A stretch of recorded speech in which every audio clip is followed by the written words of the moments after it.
Welcome back to Beyond Well Science. I'm Sheila Hamilton, and I am so thrilled to have the Executive Director of MAD in America's Continuing Education Program on the line. Bob Nikkel joins us today on Beyond Well Science. Bob is also a board member of the Foundation for Excellence in Mental Health Care and a board member of the Dual Diagnosis Anonymous of Oregon. Bob, it's so great to talk with you. Thank you. I'm pleased to be with you. We have had such phenomenal support from the Foundation for Excellence in Mental Health Care, and we've never really talked about what it is. Would you describe what the foundation is? Yeah, the foundation is a 501c3 nonprofit organization, and part of what's unique about it is that it's a community foundation, which means that it can accept donations certainly from large donors, and we really appreciate that, and we count on that. But it can receive donations from many people. In fact, I checked with Dr. Nikkel this morning, and she says there are hundreds of people who have donated to it.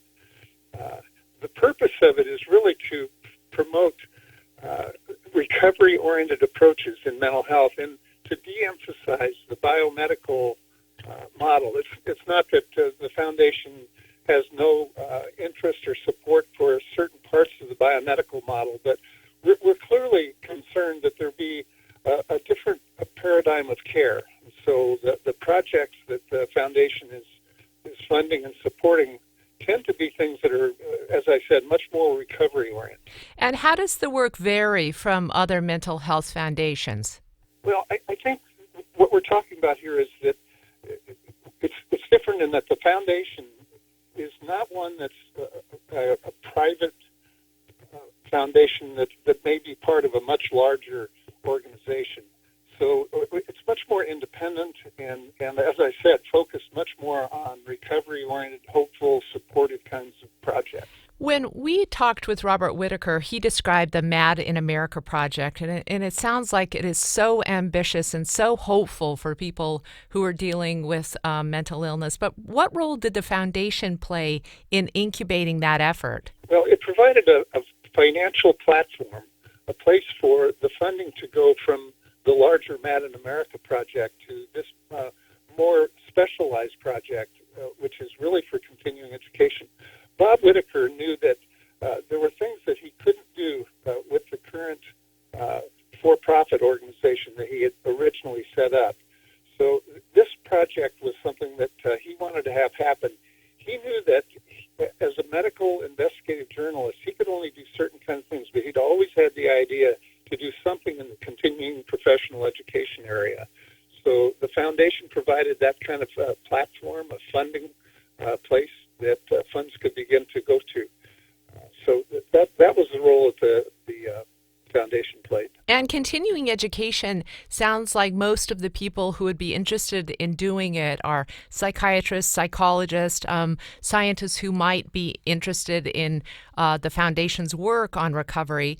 Is that the type of person who can sign up for these classes?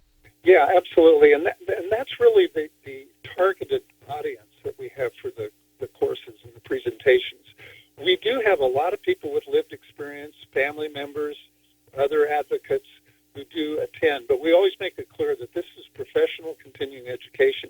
And sometimes they want us to take more of an advocacy position, but that's really not the purpose. It's really to get information to the kind of professional groups that you mentioned. We started off getting continuing medical education credits, and we found that we just weren't getting enough medical doctors, psychiatrists to sign up, and it was very expensive. So we shifted gears a little bit. So now our focus is on psychologists, clinical social workers, nurses, licensed professional counselors, and marriage and family therapists. Oh, that's so and fantastic. We get 1.0 continuing education for each of the presentations. So, Bob, previous to this work, you were involved at the Oregon State Hospital with the Peer Recovery Program and the Dual Diagnosis Program. I want you to talk about each of those individually and maybe how the experiences with patients informed your current view of mental health and mental health delivery. Yeah, I was actually the State Mental Health Commissioner for 6 years, and I was responsible for the state hospital. So I was able to do things because of that role that I had. One of them was to start a program which I called the Peer Bridgers Program, and we brought people into the state hospital as staff members who, most of whom had experience as state hospital patients or at least psychiatric inpatient care. I got the idea, I think almost three decades ago when I began work at the state hospital, and we were in the process of trying to get people out of damaged state hospital, and we took people who had been patients at the state hospital, trained them in how to do more supportive, even case management work, and we assigned them 30 of the most difficult to discharge patients. And you know what? It worked. Wow. So that was part of the idea, the deep background that I had in starting the Peer Bridgings program. Dual Diagnosis Anonymous. It's a 12-step program for people who have both mental health and alcohol and drug problems. And that's another thing that I started funding when I was State Mental Health and Addictions Commissioner.